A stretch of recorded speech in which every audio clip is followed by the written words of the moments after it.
suis pas celle qui va leur ouvrir les yeux gentiment, mais plutôt un grand coup de pied dans le cul en leur disant maintenant on est sur une route où il y a 4000 voitures qui passent par heure. Soit je t'attrape et je t'emmène de l'autre côté, soit tu restes sur ta route et tu te fais écraser. Bonjour à tous et bienvenue dans ce nouvel épisode des Aventures du Sixième Sens. On retrouve aujourd'hui Patricia. Bonjour Patricia. Bonjour Geoffrey, bonjour tout le monde. Si vous avez suivi notre précédent épisode sur l'intuition, vous connaissez déjà Patricia. Si ce n'est pas le cas, je vous invite à la consulter. Donc, c'est comment développer son intuition. Donc, Patricia, c'est une chef d'entreprise, fondatrice de l'Académie Intuitio, une académie pour se reconnecter à son intuition. Donc, dans la précédente interview, le sujet, c'était l'intuition. Et aujourd'hui, on va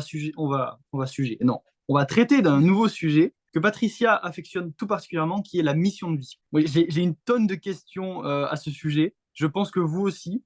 N'hésitez pas à la fin de cet épisode, s'il y a des questions qui n'ont pas été traitées, vous pouvez nous poser toutes vos questions dans les commentaires. Petit message avant de démarrer. Pour nos auditeurs, si vous avez des facultés comme de la voyance, de la télépathie, de la clairaudience, une capacité de téléportation, de radiesthésiste, de magnétisme, ce genre de facultés, et que vous souhaitez nous partager votre expérience, ces facultés, et contribuer à l'éveil de tout le monde, je vous invite à nous contacter à contact@publication avec un s-du6 utopia.com et on pourra organiser une interview. Si, bien sûr, vous préférez rester anonyme, il n'y a aucun problème. On pourra trouver un autre nom ou on trouvera un moyen, vous inquiétez pas. Mais voilà, ce serait un plaisir de vous accueillir ici pour parler de votre pratique, de vos facultés. Sur ce, on démarre cette entrevue sur la mission de vie.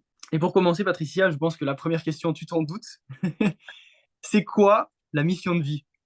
Ah ben non, je m'attendais à ta Ah ouais? chronique sur le... Ah oui, alors là, ouais, la chronique, pour ceux qui n'ont pas vu le premier épisode, la chronique du Nouveau Monde, c'est-à-dire que je pose trois questions à un intervenant sur le Nouveau Monde. Donc, on peut le voir depuis certaines années, le monde évolue, on est dans un éveil, c'est la période de la divulgation aussi. Et donc, je pose des questions à l'invité. Alors, Patricia, comme on te connaît déjà, je ne vais pas te reposer les mêmes questions. Mais si vous voulez savoir un petit peu ce que Patricia a dit à ce sujet et les pépites qu'elle nous a sorties sur des petits secrets, je vous invite vraiment à regarder la précédente interview. Alors, Du coup, oui, la mission de vie. reprenons. Qu'est-ce que Euh, c'est la mission de vie? alors, la mission de vie, c'est l'objectif que notre âme s'est fixé quand elle s'est incarnée. C'est aussi simple que ça va être finalement son parcours de A, l'incarnation, jusqu'à B, qui va être la désincarnation, donc sa mort. Hmm. C'est le trajet, la transformation qu'elle est venue vivre. D'accord. Et alors, ce choix, cet objectif, est-ce qu'il est, on va dire, purement égoïste, entre guillemets, de la part de l'âme?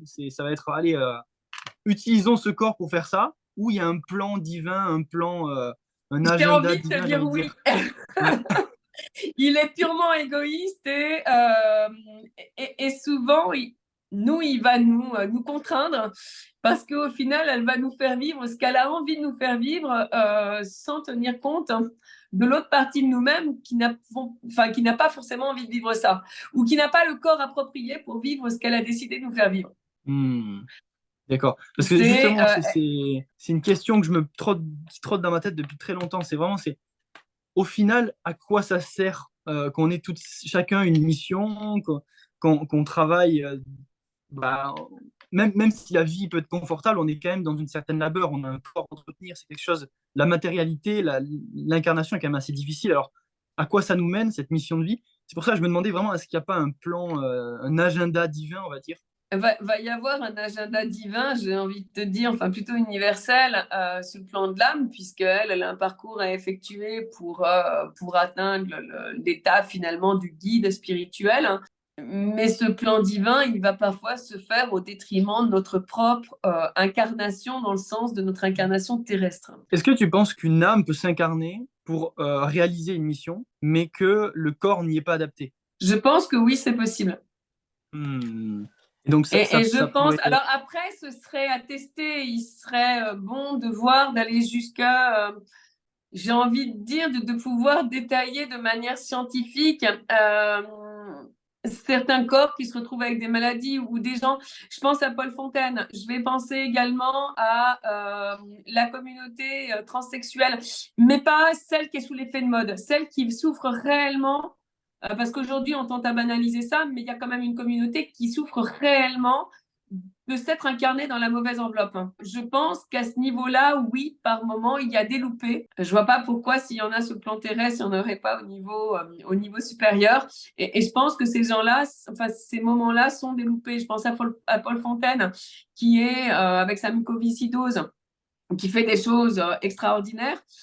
Mais cette personne-là, son âme, est-ce qu'elle ne s'est pas trompée de corps? Elle avait envie apparemment de vivre du sport, elle avait envie de vivre, de transcender des choses, de vivre des choses extrêmes. Et au final, elle se retrouve handicapée. Alors, est-ce que c'est pour faire progresser la médecine? Est-ce que c'est pour... Je ne sais pas. Mais quand je regarde ça de l'extérieur, je me dis, c'est étrange qu'une âme qui a une âme de sportif, finalement, vienne s'incarner dans un corps qui est malade. Voilà. Alors après, je ne le jurerai pas, je ne sais pas, il faudrait scientifiquement pouvoir le doser, il faudrait pouvoir le mesurer. Je me dis que c'est pas possible aujourd'hui, mais je pense que dans 10 ans, ça le sera.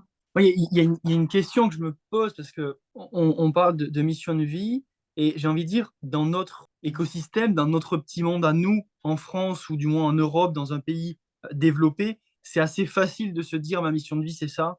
Enfin, c'est facile, entre guillemets, si on compare à un enfant qui va naître dans une famille extrêmement pauvre au milieu de l'Afrique ou dans des pays c'est compliqué. Et donc là, je me dis, mais c'est quoi sa mission de vie? La théorie que j'ai, je te laisse me donner ton avis, c'est que la mission de vie, par exemple, de ces personnes qui sont dans une extrême pauvreté et qui peuvent presque rien faire, qui sont même vouées à mourir, en fait, c'est d'arriver à nous faire prendre conscience, nous qui avons toutes les cartes en main, qu'on a de la chance.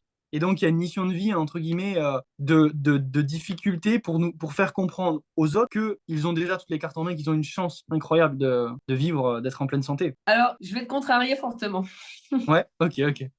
Parce que la notion de chance, elle va être rattachée à une notion de malchance, ça va être rattaché au bien et au mal.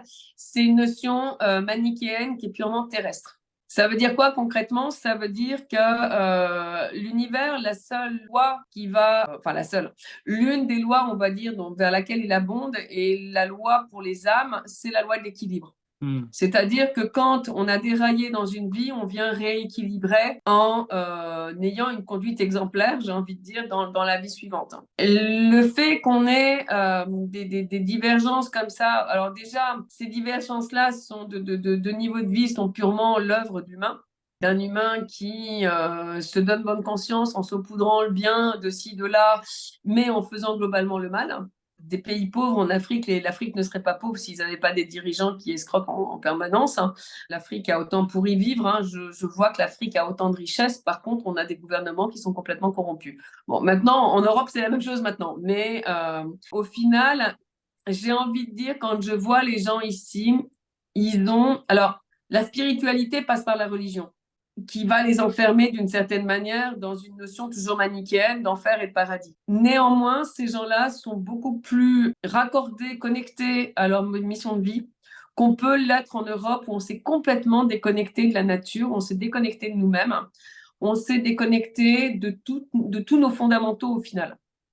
Parce que qu'est-ce qu'on est si ce n'est un être entre guillemets naturel? On n'est pas différent, j'ai envie de dire, on n'est pas différent d'un arbre. Sauf qu'on a perdu cette connexion pour aller s'enfermer dans des buildings, dans des villes, dans des choses entièrement bétonnées où on n'a plus ce contact avec la nature.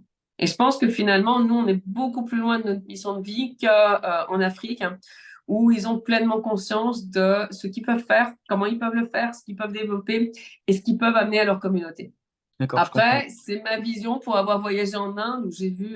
Je dis pas que c'est forcément bien, hein, parce que après, t'as des rapports qui sont tronqués aussi, parce que les rapports sont liés justement dans l'entraide, mais une entraide qui est excessive. C'est-à-dire que l'entraide se fait pour la communauté au détriment de l'être humain lui-même. Mais je pense que ces gens-là ne se posent finalement pas cette question qu'on se pose en Europe, hein, de savoir pourquoi je suis là et à quoi je sers. Partons dans un monde idéal où tout le monde a trouvé, du moins, ou est en voie de trouver en chemin sur sa mission de vie. Est-ce que tu penses qu'il y aurait un équilibre? Est-ce qu'il y aurait une harmonie qui pourrait avoir lieu? Est-ce que c'est difficile à imaginer parce que On On est connaît pas tous, non alors plus. déjà, on est tous en chemin vers notre mission de vie, puisque c'est le principe même de l'incarnation. Donc, on chemine tous vers, alors de manière plus ou moins bancale, hein, de manière plus ou moins claudicante, hein, mais on chemine tous vers notre mission de vie. Ça, c'est la première chose. La deuxième chose, par rapport à ta question, dans un monde idéal, il y a un équilibre. Il faut un équilibre. L'équilibre revient quelque part à être manichéen. Parce Oui, qu'on est toujours sur cette notion du bien et du mal, on est toujours sur cette dualité. Et j'ai envie de dire que le monde idéal, il va gommer tout ça. À partir du moment où les gens sont eux-mêmes, il n'est plus question d'équilibre. On va être dans de l'harmonie, oui. Mais les choses vont entrer dans une espace. Tout à l'heure, je disais que l'univers va chercher un équilibre. On a le jour et la nuit. Mais ça, c'est quelque chose qui est rattaché finalement à notre existence humaine. Les âmes, quand elles repartent dans l'astral, elles sont rangées, j'ai envie de dire, par strates, hein, en fonction de leur capacité. On ne va pas côtoyer une âme qui est élevée, ne va pas côtoyer une âme du bas astral. Il y a que dans notre ouais. monde où tout est mélangé, où tout est mixte. Et je pense qu'il faut faire la différence entre l'âme incarnée et l'âme qui navigue sur les plans spirituels. Alors, Donc, je ne sais pas si ça répond exactement à ta question. Ça me paraît difficile dans un monde qu'on a voulu dualitique, hein, de pouvoir dire il y aura une harmonie. L'harmonie, elle peut être que si on ne va pas du jour au lendemain effacer la nuit ou effacer le jour. Et l'équilibre se hmm, crée parce que par rapport au jour, il y a de la nuit, ou par rapport au soleil, il y a de la pluie. Voilà, c'est ce rapport-là, et ce rapport-là, c'est ce qui va créer notre équilibre chez nous, ce qui n'est pas l'équilibre donc, astral. est-ce que tu penses que des personnes qui ont eu on va dire, un certain succès, qu'il soit positif ou négatif, mais un succès dans, on va dire, leur quête personnelle, ils ont atteint leur objectif, ça veut forcément dire qu'ils étaient sur leur mission de vie. Je donne un exemple. Michael Jackson, il a eu un impact absolument énorme sur des générations, sur toute une histoire de la musique. Il a fait vibrer les gens dans le monde entier. On peut se dire que, enfin, on peut qualifier ça, je pense, de vraiment positif. D'après toi, est-ce qu'il était dans sa pleine mission de vie, incarnation? Et au contraire, on prend, bon, exemple connu, hein, mais Hitler, certes, il a apporté énormément d'avancées sur le plan scientifique, mais il a aussi contribué à, bon, je ne vais pas refaire l'histoire, hein, mais sur un plan assez qu'on pourrait qualifier d'extrêmement négatif. Mais je veux dire, il a atteint, entre guillemets, son objectif, ses ambitions avec succès. C'est négatif, certes, mais il a réussi avec succès. Est-ce que tu penses que c'est une mission de vie accomplie aussi? Hop, mes amis, je fais une petite coupure, ne vous inquiétez pas, ce n'est pas de la publicité, c'est simplement pour contribuer à cette mission que nous nous donnons ici avec les aventures du sixième sens, qui est éveiller le plus grand nombre pour se préparer vers le nouveau monde et se reconnecter. Comment faire? C'est simple, en vous abonnant à la chaîne YouTube. Pourquoi c'est important? Simplement, en fait, en vous abonnant, vous allez permettre à la chaîne YouTube et aux vidéos que je diffuse d'avoir beaucoup plus de visibilité. Ça permet de créer un égrégore positif. Je le fais moi-même pour d'autres chaînes YouTube. Je m'abonne, je suis, j'écoute, je mets des likes et ça permet d'avoir un meilleur référencement. Merci de m'avoir écouté, on reprend directement. Alors, je vais peut-être choquer tout le monde, mais pour moi, Michael Jackson n'est pas une mission de vie réussie. Hitler, oui. Et ça ne m'étonne pas ce que tu dis. Ça ne m'étonne pas du Alors, tout. je vais t'expliquer pourquoi. Parce que une mission de vie réussie, c'est une mission de vie où on est épanoui, où on est bien dans sa peau, où tous les indicateurs sont au vert. Michael Jackson, il avait cette particularité de vouloir changer de corps, de vouloir changer. Tu vois, tout à l'heure, typiquement, on disait l'âme qui s'est trompée d'incarnation. Elle, à mon avis, ça fait typiquement, enfin moi, ça me fait écho à ce qu'on disait tout à l'heure. Je pense qu'en effet, cette âme a dû se tromper de corps à un moment donné, parce qu'elle était mal à l'aise dans cette enveloppe, hein. Elle faisait des miracles au niveau vocal, au niveau danse, mais elle n'était pas heureuse dans cette enveloppe. Et une mission de vie réussie, c'est quelqu'un d'épanoui. Alors, j'emmènerai pas sur le sujet de Mère Teresa parce qu'il y a beaucoup de choses en ce moment qui brassent à ce niveau-là, notamment les millions qu'elle a laissés à son décès, mais elle donnait quand même l'image d'une vision de vie réussie également. Après, sans débattre, sans rentrer plus avant, je vais reprendre Hitler. Hitler, c'est pas quelqu'un qui, quand on lit, et je suis germaniste, donc c'est pour ça que j'ai eu accès à ce genre de livre, on se dit oui, c'est intérêt parce qu'on est dans cette sphère manichéenne du bien et du mal. Mais le mec était cohérent dans sa démarche, et il était à l'aise avec sa démarche. C'est ça. Et à partir du moment où tu assumes pleinement ton truc, où tu vis pleinement ton truc, il n'y a pas de question de bien ou de mauvais. Tu es tu es venu vivre ce que tu... Enfin, Ouais, tu vis en ce que fait. tu es venu incarner. Après, je ne fais pas son apologie, ni je ne prends pas sa défense non plus. Hein. C'est juste... Bien sûr, bien sûr. ça me fait le même effet qu'un tueur en série. Les tueurs en série, ils n'émettent pas de regrets parce que... Et ils te disent, ils étaient heureux à ces moments-là. Pleinement heureux. Et il n'y avait pas d'obstacle. Mais par exemple, si on prend un tueur en série qui dit être heureux, est-ce qu'il est heureux parce qu'il est fou, j'ai envie de dire, et il met en pratique ses pulsions, et donc ça le rend, il se sent bien, donc ça voudrait dire qu'il serait aligné avec lui-même, ou c'est plutôt un corps qui est dans un mal-être absolument abominable et qui arrive avec succès à exprimer son mal-être avec de la violence. Bon, là, on commence à rentrer dans la psychologie. Faudrait prendre au cas par cas. Ouais. J'ai plus envie de le prendre sous un autre angle. Quand je fais travailler mes clients sur la mission de vie, je repars d'une chose, c'est qu'on a des événements dans nos vies et que ce qui nous empêche de progresser, c'est la charge émotionnelle qu'on va attacher à cet événement. Parce qu'au final, notre mission de vie, on l'incarne depuis 54 jours avant d'être né. Elle paraît pas comme ça du jour au lendemain sur le chemin, elle arrive 54 jours avant qu'on naisse.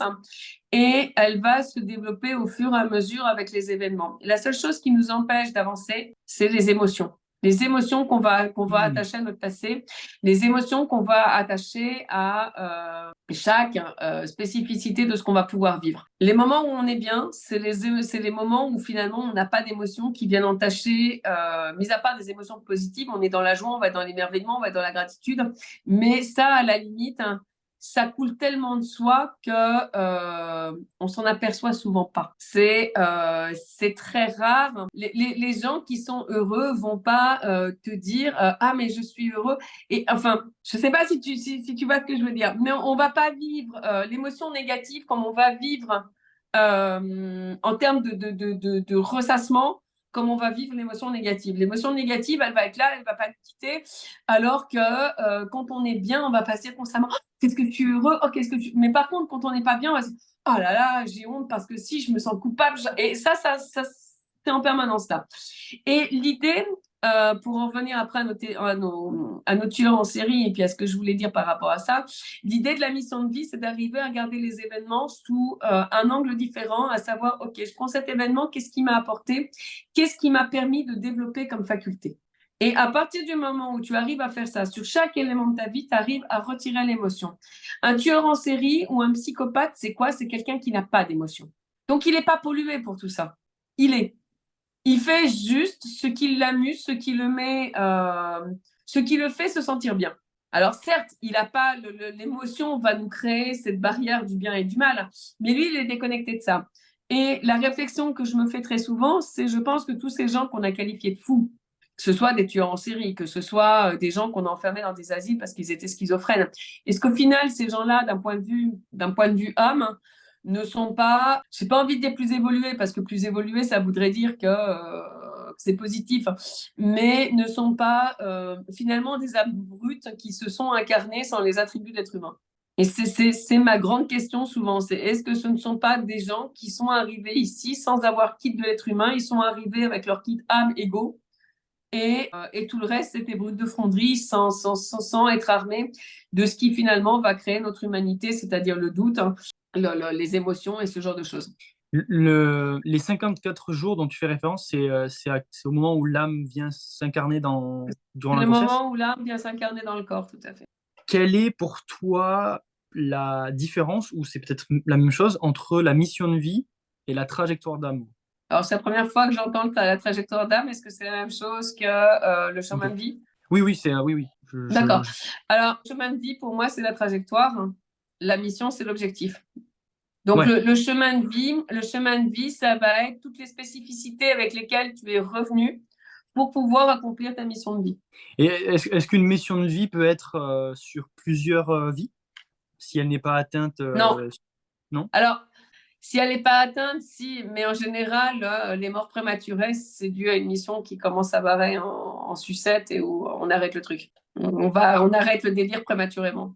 Si on se met dans l'hypothèse que tout le monde a une mission de vie, est-ce qu'on peut parler de destin? Alors pour moi, c'est deux choses différentes. Le destin, pour moi, c'est quelque chose que l'on subit. C'est le destin est très souvent associé quand on en discute, enfin quand on l'entend, il est toujours dans un cadre de très souvent religieux déjà, et après c'est toujours quelque chose que c'est ton destin, c'est quelque chose sur lequel on n'a pas la main. Notre mission de vie, on garde quand même notre libre arbitre, c'est-à-dire que l'objectif peut être atteint mais de différentes manières. Et on garde notre libre arbitre à ce niveau-là. On garde également notre libre arbitre de ne pas forcément emmener notre âme là où elle a envie qu'on aille. D'où les conflits internes qu'on a à certains moments. On a ce libre arbitre. À partir du moment où on dit c'est le destin, le truc bien qui t'arrive, c'est pas de ton fait. Le truc mal qui t'arrive, c'est pas de ton fait. Pour moi, quand j'entends c'est le destin, derrière c'est le destin, il n'y a pas de réflexion. Oui, Il n'y a, y a je pas vois de très bien piste ce que tu veux dire. Ouais. d'évolution. C'est-à-dire que tu subis les choses étape par étape, hein, et quoi que tu fasses, de toute façon, c'est écrit, donc tu le subiras comme ça. Voilà, moi j'ai plus cette notion de, enfin, quand je le ressens plus d'un point de vue purement soumis et purement passif, hein. Je vois très bien ce que tu veux dire. Je suis entièrement d'accord avec toi. Ça, pour moi, c'est rattaché à des gens qui, d'une manière ou d'une autre, ont ressenti cette idée de c'est le destin. C'est le destin, c'est la fatalité, c'est le truc sur lequel on n'a pas la main. Ben si, on a la main. On a la main à chaque étape. Alors, on n'a peut-être pas la main sur l'objectif, hein, que nous a fixé notre âme, mais on a la main sur la manière dont on va le réaliser. Oui, voilà. Donc, ce qu'on pourrait appeler le libre arbitre. C'est ça. On parle, alors je ne suis pas sûr de la provenance de, mais il me semble que c'est chinois, c'est l'ikigai. L'ikigai, c'est japonais. Quel est le lien? Est-ce que c'est la même chose? Est-ce qu'il y a une différence entre la mission de vie et l'ikigai? Alors, pour moi, après, c'est très personnel, hein. Je vais mettre à dos tous les fans de l'ikigai, hein. Pour moi, l'ikigai, ça fait partie de ces nombreux objets, enfin, outils qui ne voient que les choses de manière parcellaire. L'ikigai va se baser sur certains blocs, hein, de ta vie, mais ne pas prendre ta vie en considération. Et on a un truc qui est très fort, on appelle le mental, notre ego, qui sait très bien quand on va commencer à travailler sur quelque chose en termes de réflexion, qui sait très bien nous mettre des barrières, qui sait très bien nous dire ah bah oui, t'aimes bien le dessin, tu vas pas le mettre, t'es nul. Alors que quand on travaille sur notre mission de vie, on élimine le t'es nul. C'est j'aime bien le dessin, point, t'en fais, non. Ok. La question d'après, c'est ok, tu n'en fais pas. Pourquoi? Parce que je suis nul. Non, t'es pas nul. Quel est l'événement qui a fait que tu as cru que tu étais nul? Et comment on va dégommer cet événement? Et qu'est-ce que tu en as tiré? C'est-à-dire, si je vais prendre mon cas parce que c'est quelque chose qui est resté, qui reste encore aujourd'hui, j'ai envie de cette expression artistique. Sauf que je ne m'accorde pas le temps. Parce qu'en effet, petite, on m'a toujours dit, soit tu fais du dessin, soit tu travailles, soit tu écris, mais on ne peut pas faire les deux. On ne peut pas être bon en dessin, on ne peut pas savoir écrire. Il se trouve que j'écrivais plus facilement que je ne dessinais, donc j'ai continué d'écrire. Sauf qu'aujourd'hui, j'ai un manque, j'ai un besoin, mais j'ai un besoin que je ne viens pas nourrir. Qu'est-ce que ça m'apporte de ne pas venir nourrir ce besoin? De la frustration. Ok, de ma frustration, il va naître quoi?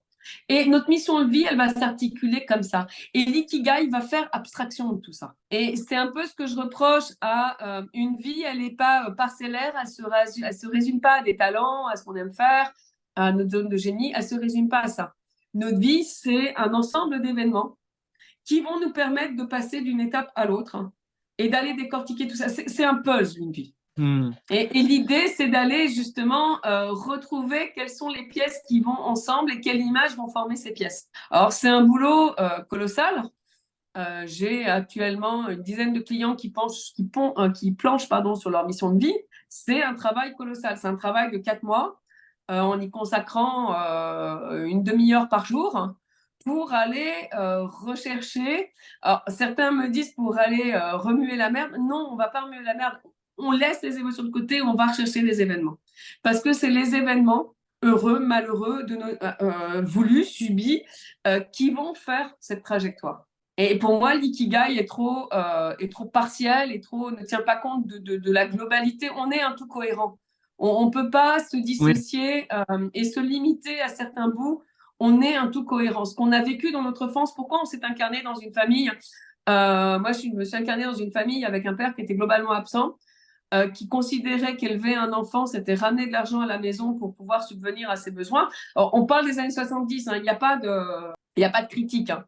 Il y a juste que la vision de l'homme à l'époque, c'était de ramener de l'argent à la maison pour que le foyer puisse vivre. Et à côté de ça, une mère extrêmement autoritaire. J'ai développé quoi? En réaction à ça, Mais j'ai développé une certaine forme, entre guillemets, de mécanisme qui était d'être toujours dans l'interrogation.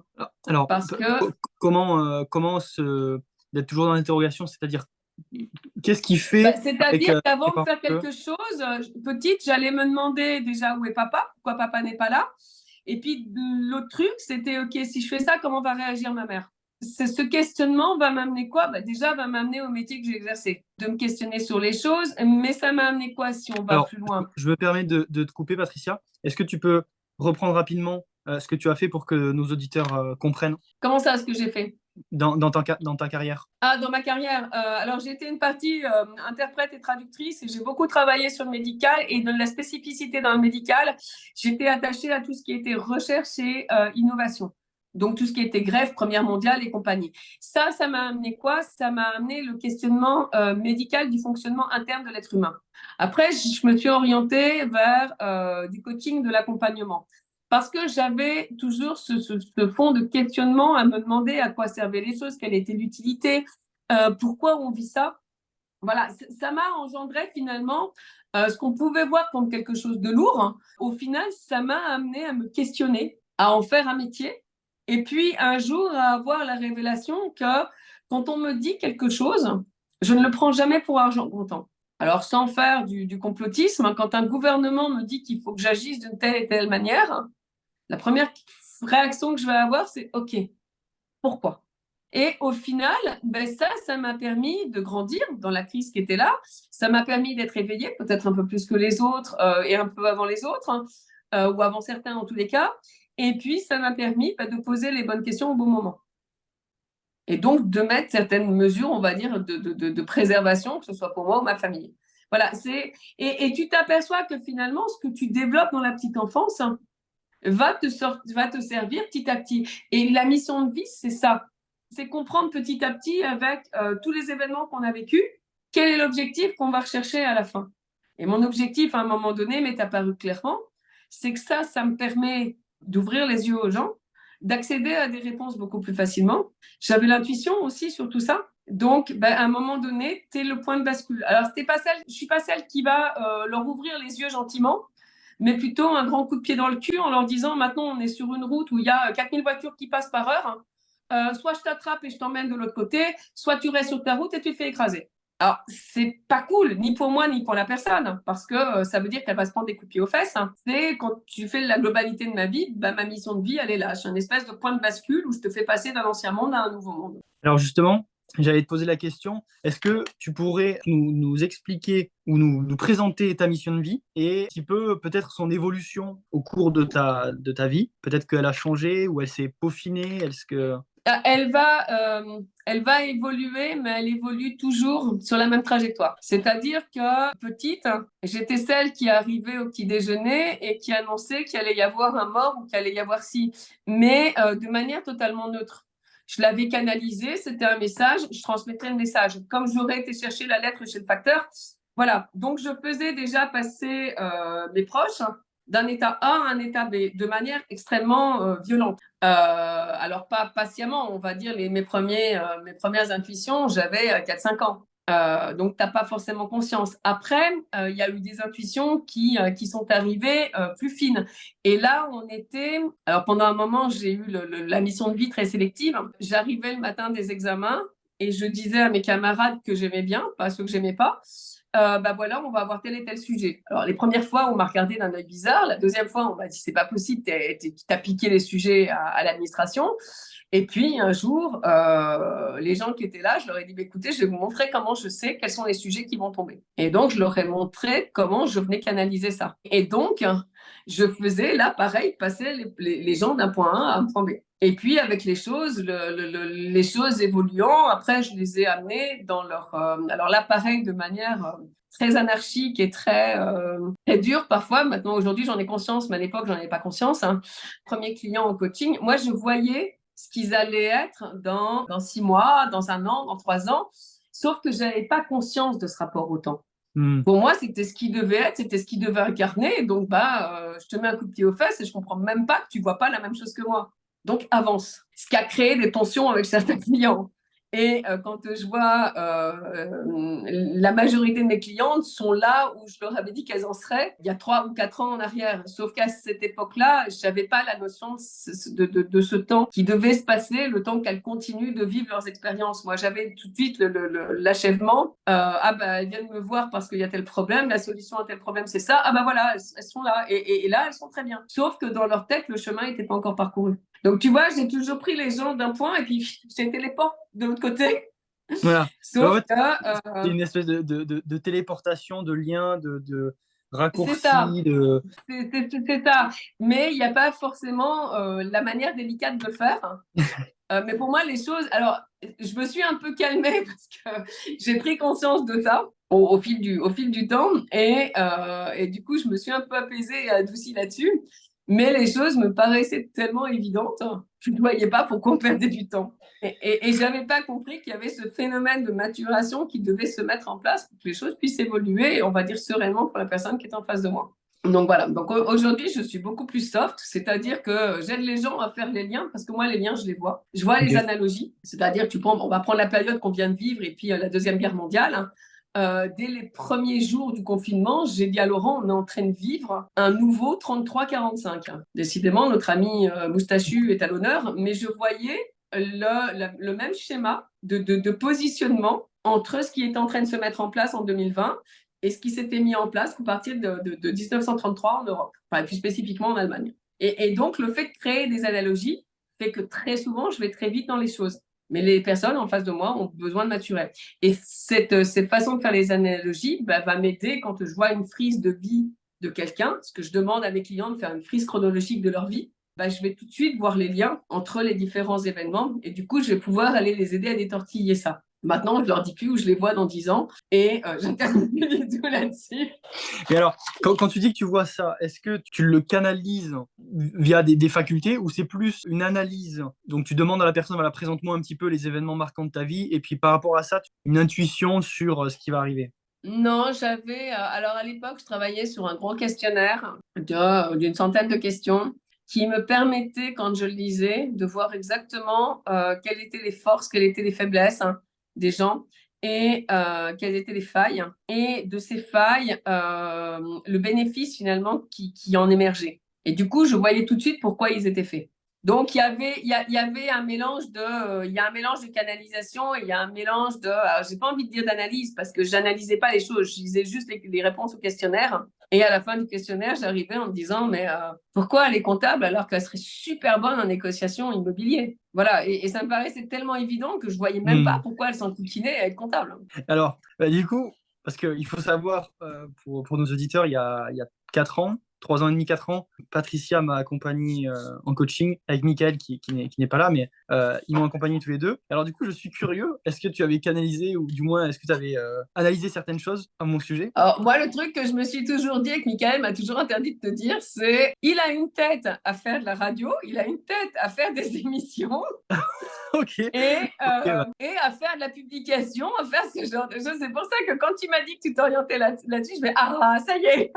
Bon, tous mes lecteurs me lisent, mais j'ai une passion, c'est incroyable quoi. Enfin, moi, je m'éclate. Donc, Mais oui, là, on n'est plus dans t'es plus dans la même veine, on va dire. Je voudrais rappeler à tes auditeurs que la mission de vie, c'est pas forcément sauver le monde. La mission je te de rejoins vie entièrement, je suis d'accord. moi, j'ai une mission de vie qui est à côté du fait de vous faire basculer de droite à gauche, qui est hyper égoïste au final. Parce que cette bascule de droite à gauche, elle me permet d'avoir un monde meilleur. Et ma quête, elle est là, d'avoir un monde meilleur qui puisse être une préservation pour mes enfants. J'ai pas vocation à sauver le monde, j'ai vocation à sauver mes enfants. Et ma quête constante dans tout ce que je fais. Il y a cette mission qui est de donner, puisque de toute façon, à partir du moment où tu es entrepreneur, et quel que soit, je veux dire, le métier que tu puisses exercer, tu donnes toujours à l'autre, tu es toujours là pour amener quelque chose. Ta boulangère, le matin, elle te met à manger dans ton estomac. Ton coach, il va t'aider à t'éveiller. Quelqu'un qui va travailler en spiritualité va t'aider à t'élever. Voilà, on a toujours cette part où on va donner à l'autre. De toute façon, c'est intrinsèque au fait d'avoir un métier. On va forcément apporter à la communauté. Mais après, je m'estime et je me regarde, je me vois comme quelqu'un avec sans jugement, comme quelqu'un d'extrêmement égoïste. Hein. C'est-à-dire que tout ce que je vais faire, je vais le faire pour mes enfants, pour pouvoir leur offrir un meilleur niveau de vie, pour pouvoir les emmener en vacances, pour pouvoir leur payer des études là où ils veulent, pour pouvoir passer du temps avec eux. Ma plus grosse quête, elle est là, d'optimiser mon temps sur 4 jours pour pouvoir avoir 3 jours de fun et de légèreté avec mes gamins. Donc la mission de vie n'a pas besoin, par essence, de toute façon, on a un être social, on a un être qui allons donner aux autres, sous une forme ou sous une autre. Mais après, la mission de vie, elle n'a pas besoin de... moi, j'ai des gens qui arrivent en me disant, ma mission de vie, c'est d'éradiquer la faim en Afrique. Hein. Ouais, non. Non, ça, c'est la mission de ton ego, ça. C'est Ouais, pas ta mission de vie, c'est la mission de ton ego. Je suis d'accord. Et rassure-toi, tu n'y arriveras pas. Si tu commences pas par te servir toi-même, au bout d'un moment, tu vas Voilà. faire quand on regarde sur nos lignes de vie et sur nos frises de vie, les périodes où on est le moins bien, c'est les périodes où nos besoins ne sont pas comblés. Ils sont pas comblés pourquoi? Parce qu'on va manquer d'argent, parce qu'on va manquer de temps, parce qu'il y a la croyance en un manque. C'est pas un jugement. C'est que on a tendance à regarder, moi aussi, hein, j'en suis pas exempte. Hein. J'ai beau le savoir, j'en suis pas exempte. Il y a un moment donné dans nos vies où on se dit, ah, je manque de ci, et le fait de manquer de ci m'empêche de faire ça. Sauf que le manque de ci, il a une raison d'être précise à ce moment-là, qui est de te permettre de développer autre chose. Et c'est pour ça que je dis c'est une croyance en un manque, parce qu'au final, de ce manque-là arrive l'abondance, mais une autre forme d'abondance. Et souvent, on a tendance à l'oublier. Et c'est cette bascule que j'invite tes auditeurs à faire constamment. C'est OK, il m'arrive une tuile dans ma vie, elle me sert à quoi cette tuile? Mis à part à être placée sur mon toit, elle me sert à quoi? Et à partir du moment où on commence à arriver à faire cette bascule, qui n'est pas toujours simple, hein, je suis tout aussi humaine que vous, hein, je vais perdre patience sur certaines choses, je ne suis pas différente, même si je le sais. Il y a des moments où je redescends en 4e vitesse dans mon antre et je me pose en disant OK, vide mentale, on se vide la tête et on élimine les émotions. Mais en même temps, cette émotion-là, elle vient me dire que l'événement qu'on est en train de vivre en ce moment, ben, il a un impact sur ma mission de vie, il a un impact sur moi et qui va peut-être avoir un impact sur mes gamins, puisque je viens de leur hurler dessus parce qu'ils n'avaient pas fait leur devoir. Et qu'est-ce que moi j'en tire et qu'est-ce que eux vont en tirer comme bénéfice? Le bénéfice, ce sera peut-être que dans 5 ans, 6 ans, 10 ans, j'en sais rien, ils diront ah mais notre mère, elle nous aimait vraiment parce que pour se battre comme elle s'est battue, pour qu'on continue de travailler, c'est peut-être qu'elle voulait vraiment qu'on ait quelque chose dans les mains et qu'on ne soit pas sans rien parce qu'elle ne savait pas quel monde allait arriver derrière. Pour nos auditeurs qui nous écoutent, j'ai une petite anecdote qui reprend ce que Patricia vient de dire. Il y a une période dans ma vie où j'étais dans une grosse difficulté financière. C'est justement à ce moment-là, il a fallu que j'aille chercher des opportunités pour gagner de l'argent. Et j'ai sollicité quelqu'un pour lui dire voilà, est-ce que si tu as des missions à me confier, je suis prêt à travailler pour toi. Et c'est grâce en fait à ce manque d'argent que je suis allé contacter cette personne et que les publications Utopia que vous connaissez aujourd'hui sont nées. Parce que c'est grâce à cette personne que les publications ont pu voir le jour. Ce manque d'argent, au final, a été pour moi un moyen de me renforcer, disons, dans la difficulté. Et en même temps, ça a été la plus belle opportunité. Ça t'oblige. Le manque va t'obliger à réfléchir la chose autrement. Oui. Et elle va te faire palper, pour ceux qui sont OK pour s'y ouvrir, elle va t'amener la notion de choix. Et c'est super important de savoir que quelle que soit la situation, on reste toujours maître de nos choix. J'ai trop entendu ces dernières années, on n'a pas eu le choix pour garder nos boulots. Si vous aviez le choix. Et ces périodes-là, c'est quand on a passé un palier dans notre mission de vie et qu'on est en passe d'aller sur le prochain. Donc, entre les deux, va y avoir encore une période de déséquilibre, pas forcément confortable, pas forcément qui peut être challengeant, qui peut nous obliger à aller chercher d'autres choses, à changer nos mécanismes de pensée, à changer nos routines, à changer des choses simples. Je peux donner un exemple concret. J'ai un patrimoine immobilier qui est assez important en France. J'ai jamais fait les calculs de rentabilité parce que je savais très bien que ça rapportait pas grand-chose par rapport au capital investi et que j'avais pas envie de me plonger là-dedans. Et puis, j'aime l'immobilier, j'aime les maisons, j'aime tout ça. Du coup, j'allais pas au-delà. Et puis, j'ai subi le Covid comme tout le monde. Hein. Il y a eu des hauts, il y a eu des bas, il y a eu un gros bas. Et puis, il y a eu un gros problème avec la banque. D'un changement de contrat auquel on n'a pas été informé dans les temps. Hein. D'ailleurs, la Société Générale a été, je vais la citer, été condamnée il n'y a pas très très longtemps justement pour des pratiques commerciales frauduleuses. Il y a eu un jugement qui a été rendu à ce niveau-là. C'était de cet ordre-là. Et du coup, ça nous a obligés à un moment donné de se dire, mais attends, on va peut-être poser les chiffres et puis regarder ce que ça nous coûte par rapport à ce que ça nous ramène. Du jour au lendemain, je vais même dire à la seconde où j'ai vu le truc rouge avec un moins devant s'afficher sur mon fichier Excel, dans ma tête, ça a court-circuité en disant, mais pourquoi je m'enquiquine à larguer autant en crédit alors qu'en vendant une maison, je solde la totalité des crédits, mais pourquoi je m'enquiquine depuis 20 ans à entretenir ça? Et c'est ce dysfonctionnement qui, à un moment donné, amène une solution. Mais la solution, elle arrive parce qu'à un moment donné, on se confronte à notre peur. Et la peur, en l'occurrence, c'était OK, si je vends la maison, qu'est-ce que je fais de l'argent derrière? Est-ce que je l'investis en bourse? Est-ce que je l'investis dans de la crypto? Est-ce que c'est sûr? Est-ce que c'est fiable? Est-ce que je vais pas me faire avoir si je vais investir? Voilà. Et c'est ça, en général, qui va nous bloquer dans la situation dans laquelle on est. J'ai envie de dire, nos grandes claques dans la tête, elles sont là justement pour nous dire, OK, tu as toujours fait comme ça, là, tu t'en prends une. Qu'est-ce qu'on fait? T'attends d'en prendre une deuxième ou tu changes d'orientation et tu te dis que tu as plus d'options. Et après, tu ressens quelle est l'option qui me parle le plus. Donc, j'explorais des options. J'explorais la crypto. Je dis, ouais, peut-être. J'ai exploré le forex. Je me suis dit, ouais, peut-être. J'ai exploré la bourse. Peut-être. Et puis, on nous a proposé un truc sur Dubaï. Et là, j'ai senti le truc qui s'ouvrait. J'ai dit, ah ouais, ça me plaît. Ça, je kiffe. Voilà. Alors, pour l'instant, c'est pas concrétisé. La maison est toujours pas, enfin, elle est vendue, mais pas, enfin, toujours à l'état de compromis-vente. Mais voilà. Et ça va venir éveiller autre chose en nous et nous faire passer à une autre étape ou faire vivre une autre épreuve. Mais une autre chose qui va être source de croissance. Oui, exactement, Et voilà. notre mission de vie, elle va se dessiner comme ça. Est-ce que tu penses que la recherche dans la vie pour atteindre, on va dire, une compréhension assez globale de sa mission de vie requiert forcément des sacrifices? Je vais donner un exemple. Je suis tombé sur un reportage qui m'a particulièrement touché sur la Corée du Nord. Il y a un pasteur en Corée du Sud, à Séoul, qui s'occupe en fait de réaliser tout un cheminement pour faire évacuer des Nord-Coréens, les faire passer sur plusieurs pays dans le plus grand silence pour arriver ensuite à les faire venir en Corée du Sud et qu'ils puissent après développer une nouvelle vie et tout ça. Parce que le problème, c'est que s'ils quittent la Corée du Nord, déjà, il y a il y a un risque de mort, hein, c'est très très difficile. Et ensuite, s'ils arrivent sur les pays qui sont à côté, Chine, il y a la Russie, il y a le Laos aussi, s'ils se font choper par les policiers, ils sont ramenés au pays. Donc, il y a besoin d'avoir une aide pour tisser un chemin jusqu'à, il me semble, la Thaïlande. Et c'est à partir de la Thaïlande où là, ils sont libres. Et ils peuvent aller dans le pays qu'ils veulent. Mais tout ce chemin qui dure des milliers de kilomètres, il est extrêmement difficile. Il y a énormément de personnes qui, malheureusement,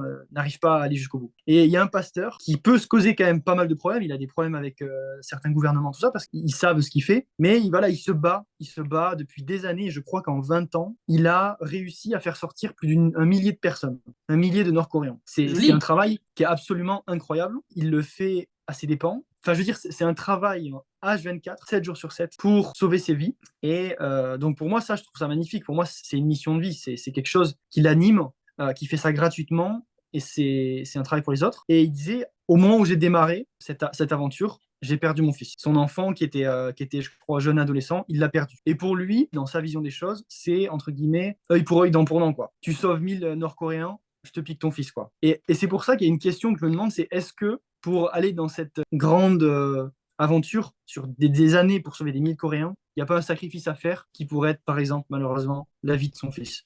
Ou est-ce que c'est juste une coïncidence qui est triste, mais... J'ai pas envie de dire que c'est une coïncidence parce que je crois pas aux coïncidences. Bon, après, je connais pas la vie de ce monsieur. Il y a plein de paramètres qui manquent. Bien sûr, Euh, et c'est un cas particulier, hein, c'est pas une généralité. lui le vit comme un sacrifice. Et là, on revient sur la notion de religion. Le sacrifice, c'est comme le destin, c'est des choses très religieuses. Pour avoir quelque chose, tu es obligé de sacrifier autre chose. Pour avoir la liberté, elle va croquer la pomme et elle a sacrifié l'humanité. Et c'est pour ça que c'était bien que tu précises que c'est un pasteur parce que pour moi, cette vision, elle est profondément attachée à la religion. On va tous faire des sacrifices à notre niveau, mais on les vit comme des sacrifices parce qu'il y a un manque derrière ou parce qu'ils vont nous obliger à changer de vision, de regard sur ce qu'on est en train de faire. Quand on se retourne, une fois que la vague elle est passée et que les choses se sont stabilisées et qu'on est bien et qu'on est dans le flow, est-ce qu'on le voit comme un sacrifice ou est-ce qu'on se dit finalement c'était génial parce que d'avoir vécu ça, ça m'a obligé à. Le sacrifice, il est lié pour moi, enfin la notion de sacrifice, elle est liée pour moi à une notion de manque à un moment donné. Et peux t'en parler d'autant plus clairement que je me suis posé la question il n'y a pas très longtemps parce que j'avais l'impression d'avoir sacrifié le fait de ne pas pouvoir rentrer en France ce mois-ci pour autre chose. Et au final, avec le recul, je me dis, mais oui, mais si j'étais rentrée en France, hein, déjà, il n'y aurait certainement pas eu ces interviews. Après, j'ai intuité des tas de choses. Sur ce mois de janvier, j'ai eu un mois de janvier où j'ai dû bosser quasiment 13 à 14 heures par jour, ce qui m'est pas arrivé week-end, samedi, dimanche compris, parce que j'ai canalisé plein de choses. Et si on était rentré en France, je n'aurais pas été dans cette énergie-là, tout simplement parce que quand on rentre pas très souvent, bah forcément, il y a les copains à aller voir, il y a les amis, il y a la famille, il y a le comptable, enfin voilà, il y a toujours. Donc, je n'aurais pas pu avoir cette disponibilité d'esprit. Donc, au final, on le vit comme un sacrifice parce qu'il y a un sentiment de manque à un moment donné. Et si on arrive à se dégager toujours de cette émotion, de cette croyance en un manque, hein, et qu'on arrive à se retourner sur nos vies, on se dit, mais finalement, je n'ai pas fait un sacrifice. Hein. J'ai juste avancé dans un projet qui me tenait à cœur. Mais j'ai pu réaliser quelque chose. Et je suis sûre que si tous tes auditeurs se retournent, à chaque fois qu'ils ont pensé sacrifice, hein, il en est sorti quelque chose de meilleur derrière, qui n'aurait pas pu se mettre en place finalement sans ce sacrifice. Je vais donner un exemple précis. On a un couple d'amis qui vient de perdre leur fils suite à un vaccin, de manière extrêmement brutale et en plus à Noël. Donc le choc a été d'autant plus violent. La prise de conscience qui s'en est suivie, c'est zut, hein. Nous aussi on s'est fait vacciner, on a d'autres enfants, ok, on prend tout le monde et on se trouve, alors on a, certains l'appellent un gourou ici, mais c'est pas du tout un gourou, c'est quelqu'un qui a compris comment fonctionnait le corps. Il a emmené ses enfants, sa femme, voir ce monsieur qui a fait un scan.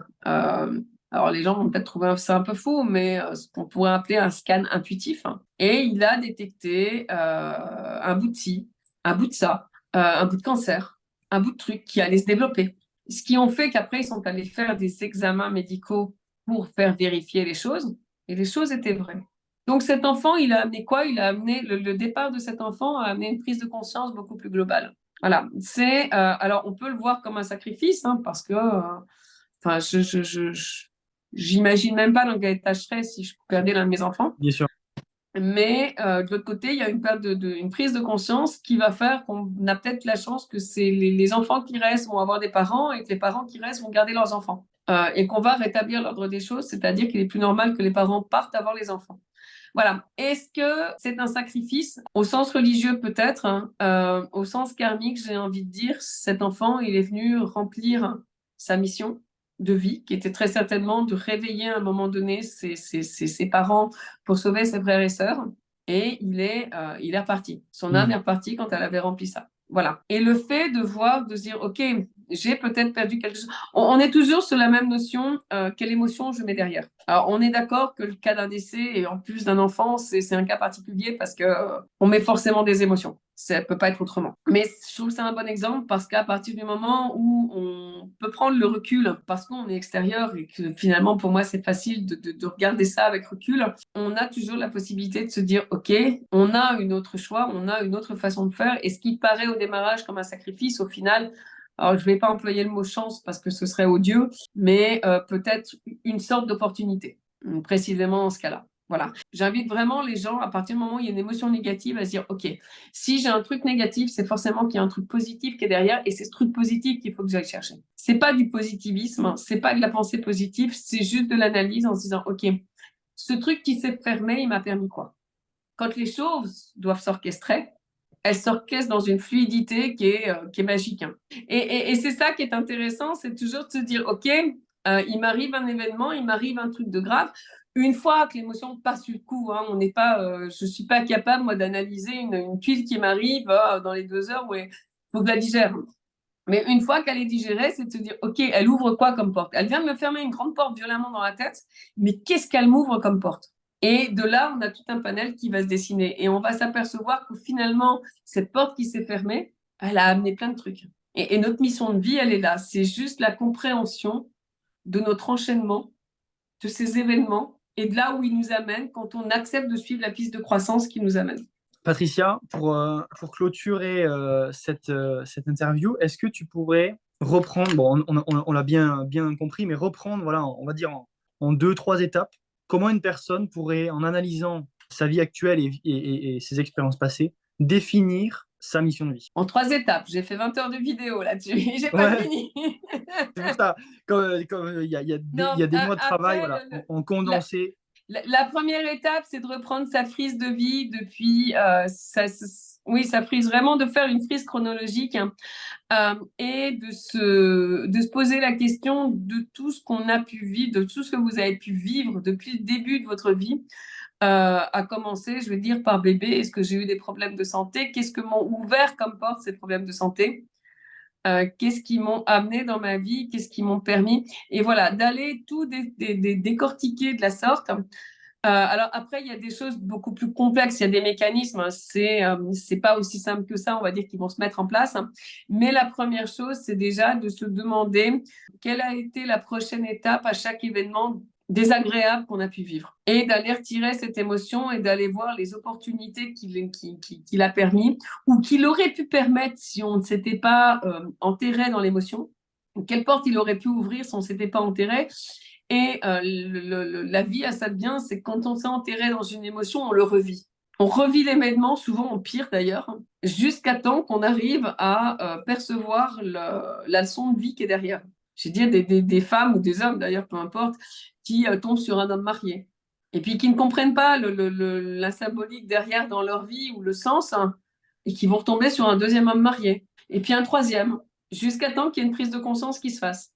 Voilà, alors forcément, c'est toujours le drame parce qu'il n'est pas libre, parce qu'il ne fait pas ça, parce qu'il est avec sa femme, parce que machin. Ok, ça, c'est l'émotion. Derrière, il se passe quoi? Ça ferme, si on ferme ce bloc-là, ça ouvre quelle opportunité? Ah bah ça laisse de la liberté. Finalement, c'est la femme qui va assumer tout le côté désagréable. Est-ce que j'ai envie d'assumer ça? Est-ce que je ne m'intéresse qu'à cet homme-là parce que finalement, le plus important, c'est pas d'être en couple, mais c'est de rester indépendant.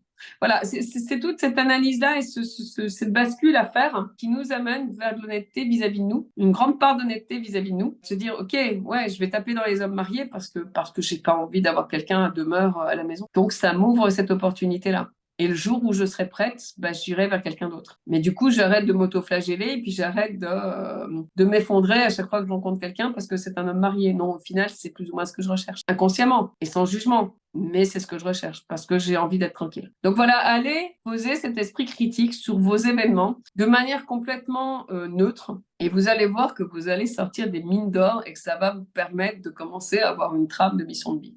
Bon, après, il y a plein de choses un peu plus complexes à mettre en œuvre, mais déjà ça, c'est déjà un bon départ. Alors, j'ai Ouais. une question que je voulais poser dès le début, mais en fait, elle sera très bien pour clôturer. Parce que moi, j'ai déjà entendu parler que la mission de vie doit être formulée en une seule phrase claire, précise. Comment tu la formules? Est-ce qu'on a besoin de la formuler ou est-ce qu'on la vit? Voilà, il y a aussi ça, la question est sur ça aussi, ouais. Pour moi, ce qui se formule, ce sont les intentions qu'on va poser. Après, notre mission de vie, elle est là pour être vécue et pareil, pour être vécue par nous. Alors, on peut voir, quand je dis, moi, je m'amuse à faire passer les gens d'un point A à un point B d'une manière un peu brutale. Je me vois un peu comme un tape-cul, tu sais, où on est chacun d'un côté et où, poum, c'est l'autre Ouais. qui s'enlève, tu te retrouves en l'air d'un coup ou tu redescends un grand coup. Voilà. C'est un peu l'image que j'ai, mais c'était très restrictif par rapport à la manière dont je la vis. J'essaie de le faire imager pour que ce soit clair pour les gens, mais en même temps, j'ai pas envie d'annommer. Ce que je vais nommer, c'est les intentions que je pose par rapport à ça. C'est-à-dire que aujourd'hui, j'aspire, quand je fais quelque chose, à amener un monde meilleur pour mes enfants, parce que je n'ai pas envie qu'ils grandissent dans l'espèce de bazar, de brouhaha dans lequel dans lequel on vit en ce moment, où les valeurs sont complètement décalées. Voilà. Et j'ai envie de dire, la mission de vie, elle se vit de l'intérieur, elle se vit. Quand on est bien, on sait qu'on est dedans. Quand on est dans le flow, on sait qu'on est dedans. Quand on s'en décale, on sait qu'il y a un moment donné où on se sent pas bien. Alors soit on arrive à se recaler, soit on sait que cette période d'instabilité, elle va nous emmener vers quelque chose de mieux. Est-ce qu'on a besoin de la formuler? J'ai envie de te dire que non. Moi, je la formule pas. Je la vis. Alors, je reprenais au niveau de mes questions parce que je voulais être sûr de rien oublier. Le lien entre la mission de vie et les passions, les talents et les valeurs. Les passions, les valeurs et les talents, c'est notre kit de démarrage quand on arrive. Dans notre incarnation, on va arriver avec des talents qui vont nous permettre de réaliser cette fameuse mission de vie. On va arriver avec des amis aussi On ramène des vies précédentes, des gens sur qui on peut s'appuyer ou des gens qui vont nous faire grandir. Des gens qui réapparaissent de manière récurrente dans nos vies ou à des points cruciaux, ce sont des gens qu'on a ramenés de nos incarnations passées. On va choisir également la période à laquelle on va arriver. C'est-à-dire que quand je fais des lectures d'âme, il n'est pas rare que je m'aperçoive. Actuellement, quand je fais des lectures d'âme, j'ai énormément de Templiers. J'ai énormément d'anciennes incarnations des chevaliers Templiers et des sorciers. Parce que ce sont des gens qui ont déjà assisté à des points de bascule et à des changements de civilisation, à des changements de monde. Donc, ils sont aptes à emmener les gens sur cette voie-là. Alors, c'est pas forcément leur mission de vie de les emmener, mais ils vont apporter au cours de leur chemin, ils vont apporter la pierre à l'édifice. Et là, j'ai envie de te dire, c'était quoi la question de départ? Ça fait très politique, mais... je me disais en déviant un petit peu. La question, c'est en fait le lien entre la mission de vie, les passions, les talents et les valeurs. Et ça, c'est notre kit de démarrage et c'est les choses. On peut mettre les besoins aussi dedans parce que nos besoins font partie de notre kit de démarrage. Tout à l'heure, je te parlais de mon besoin de dessiner qui était une frustration parce qu'il m'amène quelque chose. Le jour où je vais m'y mettre, ça va m'ouvrir une autre porte que je ne suis pas prête à franchir aujourd'hui. Mais je sais qu'elle arrive, cette porte-là. Et ça va amener autre chose. Et ça, c'est notre kit de démarrage. C'est pour ça que nos valeurs n'évoluent quasiment pas. Enfin, elles n'évoluent pas. Elles vont s'adapter et s'orienter, mais nos valeurs vont être les mêmes tout au long de notre vie. Il n'y a que les valeurs que nos parents vont nous implanter quand on est gosse, hein, qui, elles, vont pouvoir plus ou moins disparaître ou plus ou moins être atténuées. Mais nos valeurs fondamentales, elles n'évoluent pas. Elles n'évoluent pas. Elles vont évoluer, mais elles ne changent pas. Elles sont les mêmes. Quelqu'un qui a une valeur partage, responsabilité, travail, tout au long de sa vie, il aura ces valeurs-là. Bon, il y en a d'autres, hein, mais tout au long de sa vie, il aura ces valeurs-là. Nos besoins, c'est pareil. Nos besoins, ils vont être plus ou moins intenses. Hein, mais si on regarde nos besoins, des gens qui ont un besoin de liberté, de toute leur vie, ils ne le perdront pas. Il va s'exprimer de manière différente, il va se faire sentir de manière différente, mais ils ne le perdront pas. C'est pas, ils vont pas se lever un matin en disant, bah, tiens, j'ai plus besoin d'être libre. Finalement, d'être prisonnier me va très bien. Ça marche pas. Ils vont le vivre différemment avec des intensités différentes. Et ça, c'est vraiment, et les talents, les passions, c'est la même chose. C'est notre kit de démarrage et les choses qu'on a à développer pour pouvoir vivre cette fameuse mission de vie. Voilà. Alors parfois, on a des talents ou des facultés qui nous enquiquinent parce que si je prends l'intuition, avant de savoir quoi en faire, j'ai joué ce que je te disais l'autre fois, j'ai joué à Je t'aime moi non plus. Voilà, parce qu'on ne sait pas quoi en faire, parce qu'on ne sait pas comment les développer, ou une fois qu'ils sont développés, on ne sait pas comment les organiser, comment les orchestrer. Mais voilà, mais ça fait partie, tout ça, et les événements de notre vie sont faits pour nous apprendre à orchestrer tout ça. J'espère comprendre un jour pourquoi j'ai cette faculté à reconnaître les gens. Physionomiste, hein? Physionomiste.